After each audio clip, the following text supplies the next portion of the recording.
Hello and welcome back to the channel.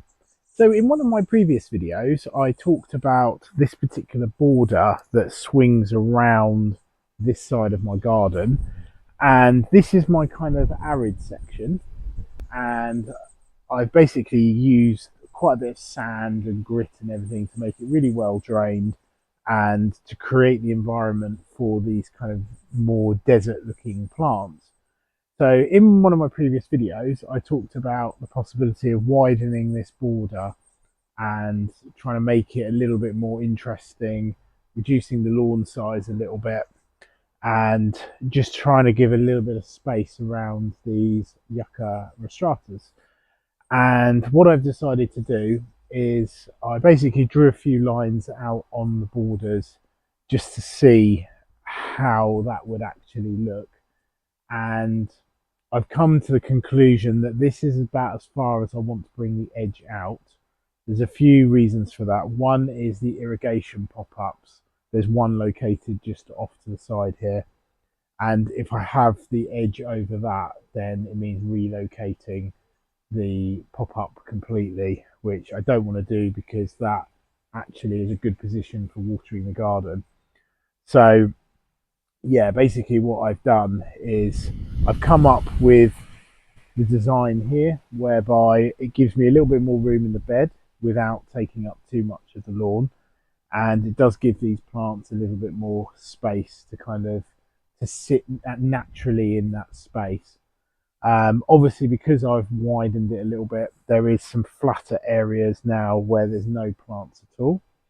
So I had a look at my local garden centre, Keydales, today, and I was trying to look for some kind of creeping thyme and some really low growing kind of plants. But they were very, I must say, they were very like bedding plant heavy today. So they had a lot of that kind of plants, not particularly expensive. They were good value for money and stuff. But yeah, looking for kind of herbs and kind of other kind of low growing plants, they really didn't have much like rockery plants in stock or anything. So I decided to go to Farlington and just visit my local, probably the most local B&M store to me. So I've got a couple of trays of alpine plants, and I'll quickly show you what they're like and how much I paid for those and where they're going to be positioned. So at the moment, the new border, the edging stones have all been brought out, so they're in position. I've put in most of the soil and most of the sand, but I just need to finish that off this afternoon, which is probably about an hour's work on there. So if you enjoy the videos, please can you hit the like button and subscribe to the channel, because that helps the channel and the community grow, and it helps me to bring you guys more videos from all around my garden as well as other kind of garden visits that I do. So let's have a look at the plants that I've purchased and we'll go from there. So these are the plants that I've purchased. So you get them in these trays of 6 plants, and they are £8.50 for a tray of those. They are Alpine sempervivums, and there's obviously different varieties in the trays here. My favourite one is probably this one, which is kind of like a cobweb effect kind of variety. Now, there's also ones with kind of like red on there and things like that. So they do seem to have different trays with different varieties in. It doesn't actually say which varieties you actually get, but they are good for kind of full sun and part shade on there, about 10 centimeters in width, 15 centimeters high, and they have these kind of amazing flowers, quite alien like, that come out the top of them. So if I just grab one out of the trays, you can have a look at them. So they come in these little pots, oops, like this.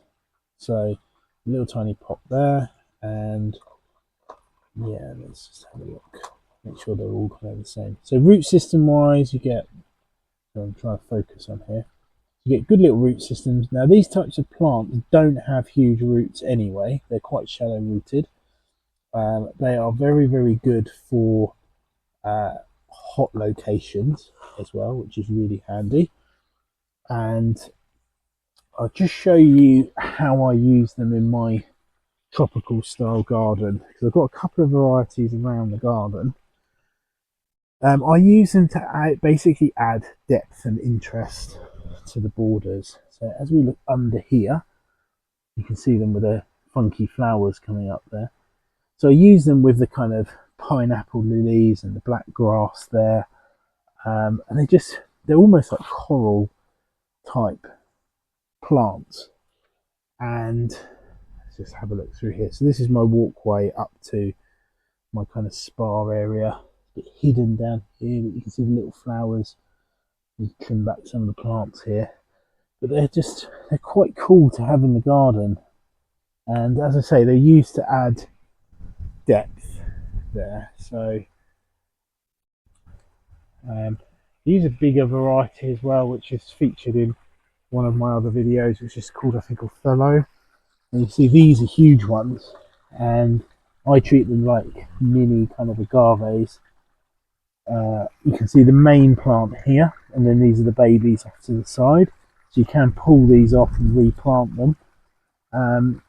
But they work really well because of the coloration, and they're very architectural as well. So my plan is for them today is to basically add them in to some of these sections. For example, kind of in this section here, to fill in the gap, because I've got quite a lot of other plants all around there, and obviously they're quite small plants as well, and I'm probably gonna use quite a lot around in this border here and a few down at the end there.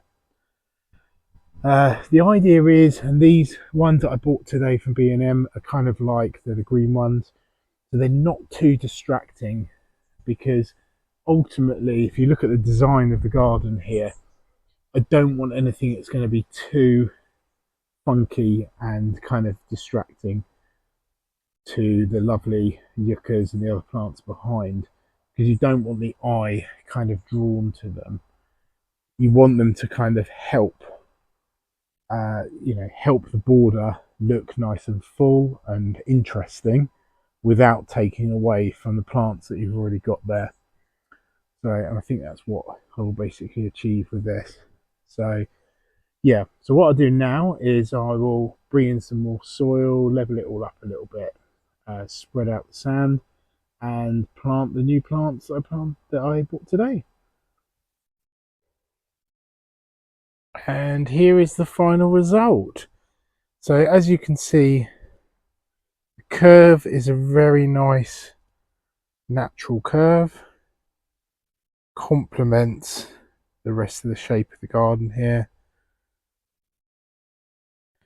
And as you swing up here, you can see the yucca rostratas have got a lot more space in the bed, and the little semps planted in the front, so they will form little groups and add that sort of spiky texture, low to the ground. If I zoom out here, so this is the view back towards the house, like that. So I've used a paving sand, just because it's a slightly more browny yellow kind of colour sand rather than the bright yellow. I think it complements the border really well. And let's have a look at the curve. You see that curves right down to the boutier at the bottom there. Here you are. You've got the cat stalking in the bushes, which is Missy. And she's now going to put all her little footprints all over the sand. So yeah, by bringing this border out, it's fixed some of the issues. So the first issue is up here. This yucca is getting quite big, and I brought this border out about a foot on there, and it just means that when I'm mowing, I don't hit it so much, because where it was before was kind of, the border was back here. So yeah, the mower kept hitting it all the time. It also gives the syrinchiums a little bit of space in the front here, and they will eventually fill out. We've obviously got the new plants that are planted in here, which will, again, it will form a really nice group around here, and I will let this dianthus creep out a little bit. Obviously it gives the yucca rostrata space at the front there. There is potentially a couple more planting spaces, so there is a space around about here. I could put something low in there, and another one in this area here. But obviously I don't want to put too many semps because then it looks too kind of confusing. So I might try and get some more of this low growing thyme in between there, because it's a really nice purple flower, as you can see there, and it is super low growing, which is cool. So obviously, yeah, with this border, the main aim really is to give it that kind of desert look. So in order to achieve this, you generally plant the plants with a little bit of space in between them, so you can actually see the sand and kind of gritty texture on there. Cat's desperately trying to get in the frame all the time. And yeah, down towards the front here, again, these variegated yuccas at the front here, they were right on the edge of the border, so that's effectively giving them a little bit more space to fill out. I've pulled out some of the grey slate here, just again to keep the look consistent. A little bit more space for the agapanthus to fill out towards the front here, not be right on the edge of the border, and then it basically swings around to where the boutia is and back into the original position over here. And just to kind of finish the look, so from the back patio doors, this is what you look out on, and you can see it's nicely balanced. The right hand side is nicely balanced with the arid section, and the left hand side has the kind of the woodland kind of garden and all the bananas and everything like that. So just to finish this video, take a look at the size of these bananas at the back. They're almost as tall as the cherry tree on there, so absolutely huge. Let's just go around there and have a quick look. So this is into the fire pit area. You can see the ferns are really sending out their leaves now, which is great to see. So super healthy on those. And just a final look up at the huge banana. It's really hard to actually show on film just how big it is, but looking at the trunk, this is my hand, it is enormous, and it's basically the size of a tree now.